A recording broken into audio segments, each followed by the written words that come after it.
दोस्तों दुनिया में ऑयल शॉर्टेज चल रहा है। गल्फ एनर्जी पूर्ण रूप से ठप होने के करीब है। ईरान ने कह दिया है कि उसको रेड सी रूट भी बंद कर देना है यदि ये वॉर कंटिन्यू होता रहा।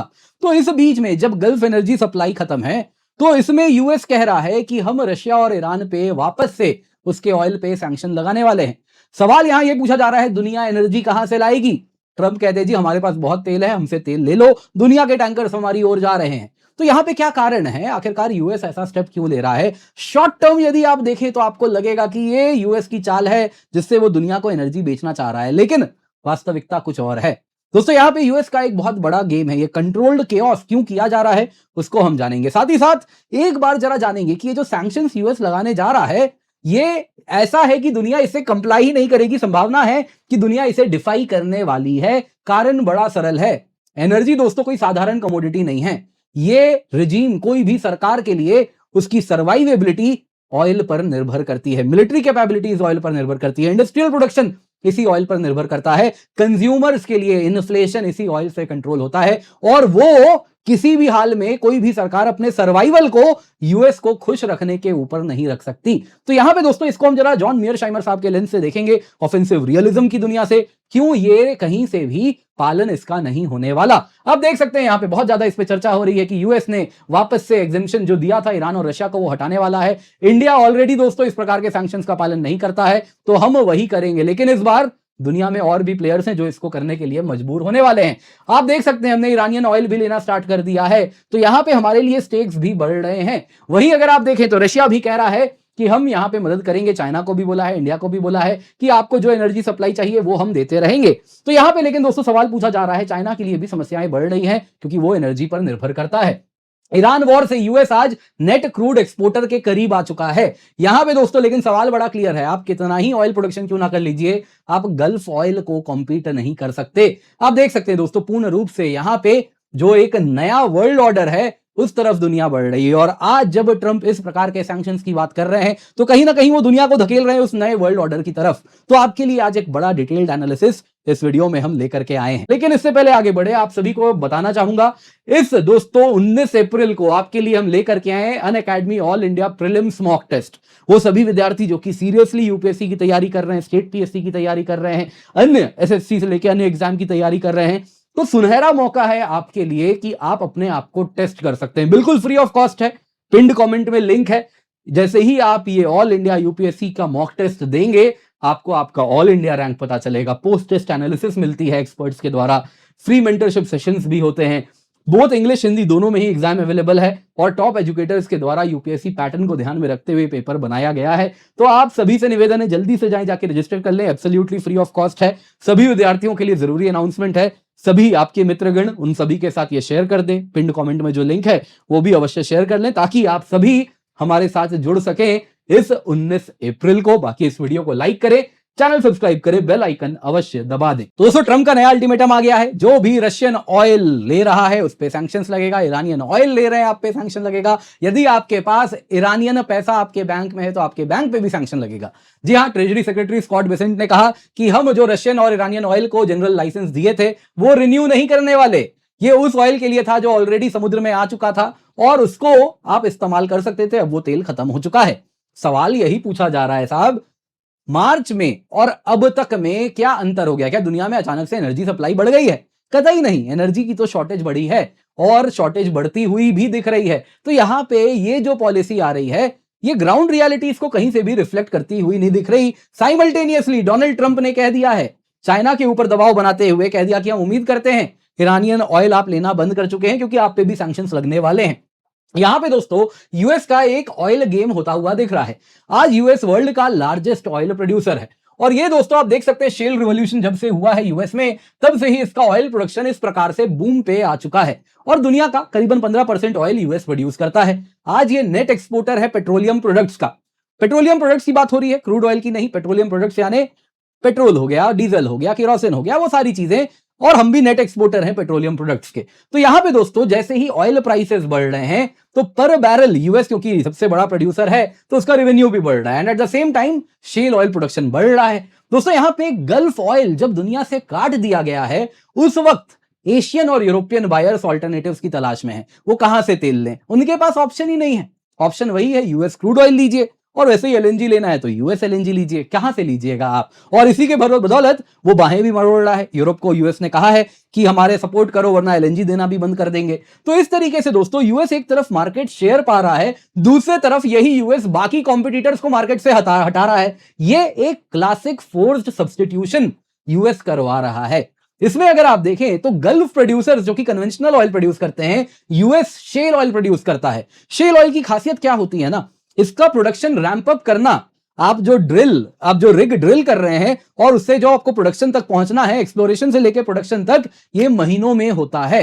जी हां, ड्रिलिंग से लेकर प्रोडक्शन साइकिल तुरंत खत्म हो जाती है और कन्वेंशनल ऑयल में ये 5 से 10 साल लगता है। तो यहां पे दोस्तों ये लग रहा है कि वॉर स्टार्ट होने के पहले ही यूएस ने शेल ऑयल रैंप अप करना स्टार्ट कर दिया था, क्योंकि क्लियरली दिख रहा था वॉर होने वाला है, शेल ऑयल प्रोड्यूसर्स के लिए एम्पल टाइम था, ऑयल प्रोड्यूस करना शुरू कर दें। तो वो इन 3 महीनों में ऑयल प्रोडक्शन करके मार्केट में ला चुके हैं और इसलिए यूएस ने 1 महीने का वेवर दिया था रशिया ईरान को कि तुम दुनिया को तेल बेच लो, तब तक हमारा शेल ऑयल आ रहा है। और अब शेल ऑयल आ चुका है और इस वजह से आप अगर देखें तो यूएस शेल आज यूएस को कहीं ना कहीं ऑयल एक्सपोर्टर बना के रख दिया है। मत भूलिएगा ये शेल ऑयल का एक डाउन साइड भी होता है। जो शेल ऑयल प्रोडक्शन होता है दोस्तों, वो कन्वेंशनल रिग जैसा बड़ा बड़ा रिग नहीं होता है।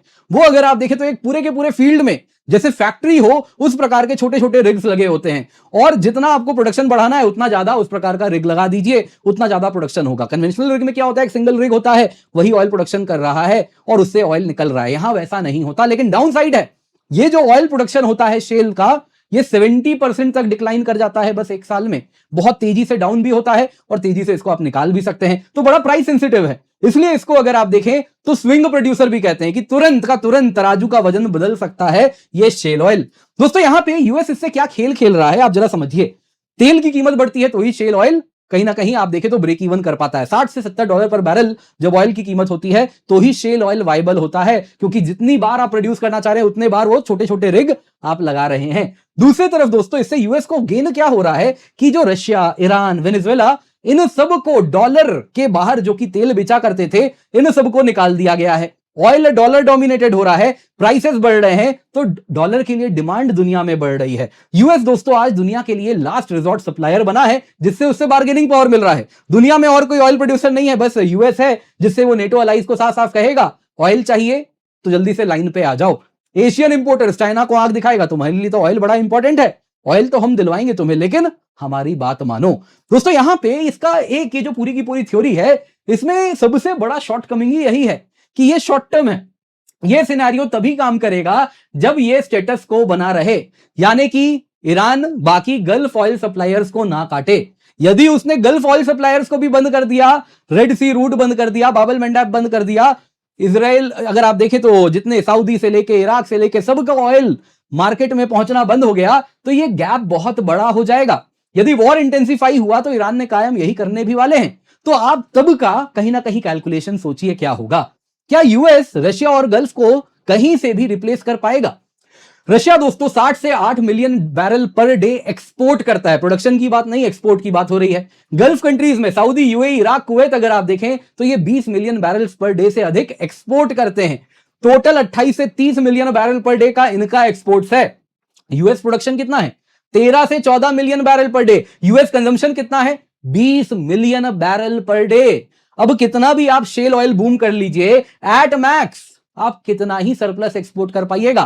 3 मिलियन बैरल, 4 मिलियन बैरल, ये भी तब है बहुत ऑप्टिमिस्टिक हो जाएं। सच तो ये कि आप शायद ब्रेक इवन भी ना कर पाए, तो आप कहां से दुनिया को तेल दे पाइएगा? आप ऑयल एक्सपोर्ट हेजिमन तो है नहीं, ये नंबर्स तो क्लियरली दिख रहे हैं। तो यहां पे इस प्रकार का जब आप कहते हैं कि हम सैंक्शन लगा देंगे, जो भी ऑयल कहीं और से लेगा, रशिया से लेगा, ईरान से लेगा, तो सवाल यही पूछा जा रहा है क्या ये एनफोर्स होगा?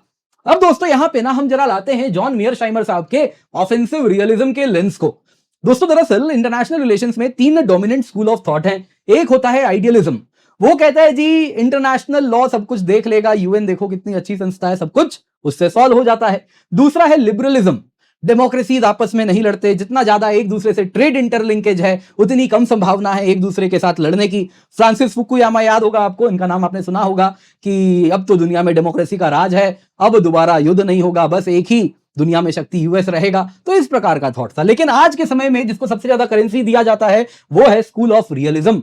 वो कहता है कि जितने भी देश हैं वो बस दो चीज की तलाश करते हैं, एक होता है सर्वाइवल, कोई भी देश अपने सर्वाइवल पे आंच नहीं आने देगा, दूसरा होता है पावर, हर देश को अपना पावर बढ़ाना है। तो यहां पे यदि गल्फ ऑयल डिसरप्ट होता है, जैसा दिख रहा है वॉर बढ़ा, हॉर्मूज रुक जाएगा, रेड सी रुक जाएगा, एक्सपोर्ट्स कोलैप्स हो जाएंगे, तो यहां पे एनर्जी एक सर्वाइवल टूल है, ये पॉलिसी चॉइस नहीं है। जब देश का सर्वाइवल स्टेक पे होता है तो वो रूल्स का पालन नहीं करते।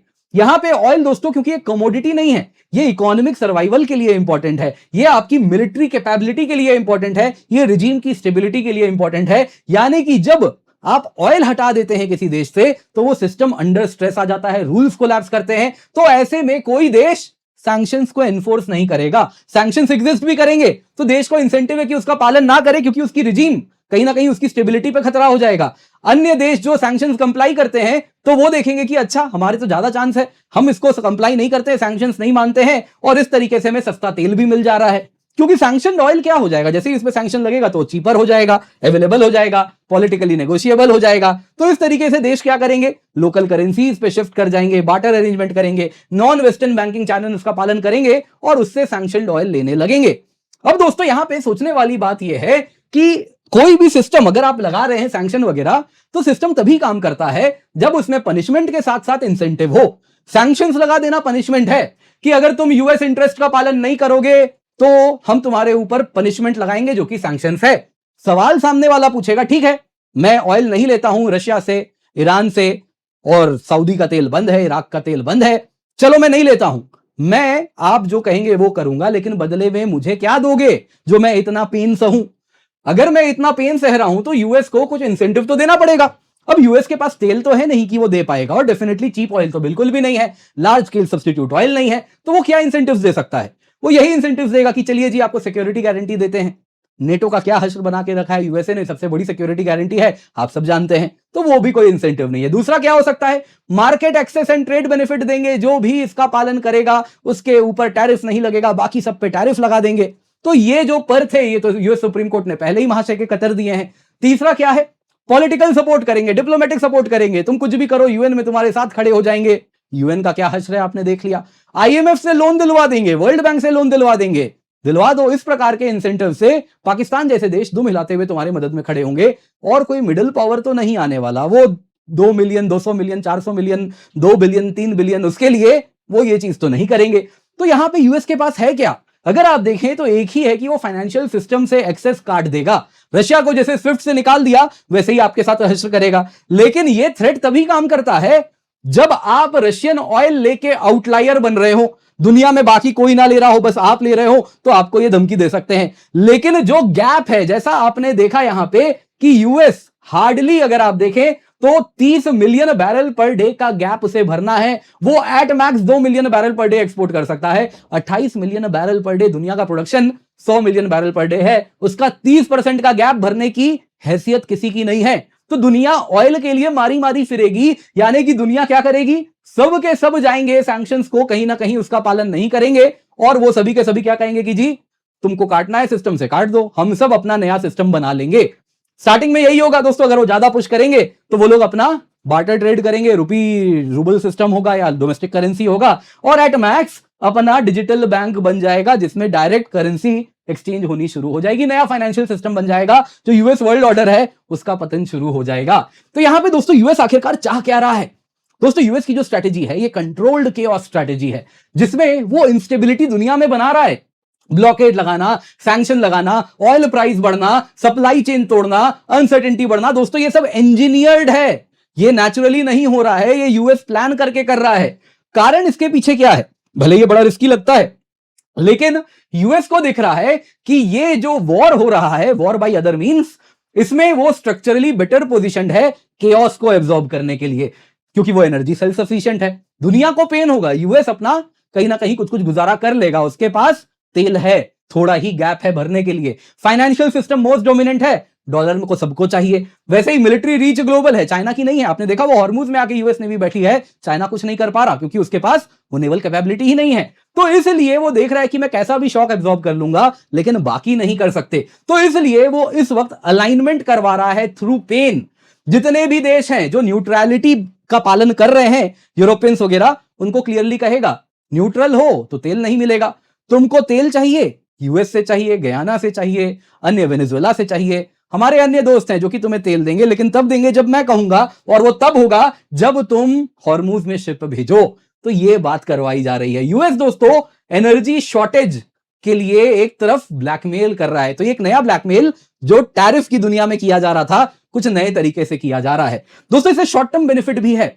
इस वक्त यूएस ईरान के साथ नेगोशिएटिंग टेबल पे बैठेगा तो वो चाहेगा ईरान आइसोलेटेड हो। इसमें आप जरा देखिए, रशिया और चाइना जो कि ईरान के साथ खड़े हैं, उन दोनों को डिसइंसेंटिवाइज करवाना है। तो रशिया को बड़ा क्लियरली कह दिया, अब तक क्या था, रशिया का ऑयल सैंक्शन के बाहर आ गया था, तो वो तो चाहेगा ये ईरान के साथ वॉर लंबा चलता रहे, क्योंकि जितना लंबा वॉर चलेगा उतना लंबा रशिया का ऑयल सैंक्शन के बाहर रहेगा, महंगी कीमत पे तेल बेचेगा, मोटा मुनाफा कमाएगा, और उसके बाद यूक्रेन में आप जानेंगे ही क्या होने वाला है। तो इसलिए उसका तो कहीं ना कहीं इंसेंटिव था कि वो वॉर लंबा कंटिन्यू करवाए। अब जब सैंक्शन वापस लग जाएगा तो उससे ये इंसेंटिव खींच लिया गया।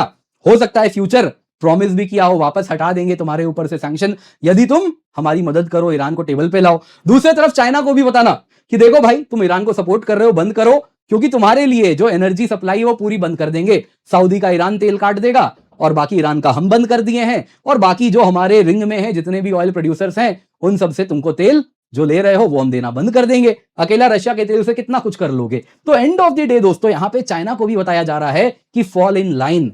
दोस्तों यहां पे इस तरीके से ईरान आइसोलेटेड होगा तो ज्यादा संभावना है वो नेगोशिएटिंग टेबल पे यूएस के टर्म्स पे आए। लॉन्ग टर्म गेम क्या है?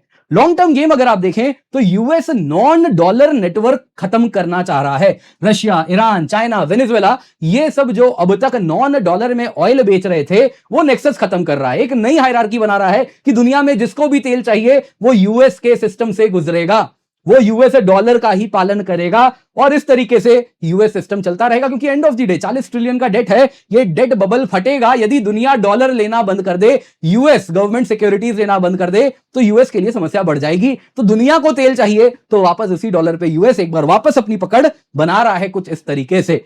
दोस्तों यहां पे चैलेंज एक ही है, चैलेंज है कि यूएस का इस प्रकार का सैंक्शंस, इसका पालन करने के लिए इंसेंटिव नहीं है, ज्यादा इंसेंटिव है कि इस सैंक्शंस का डिफायंस हो।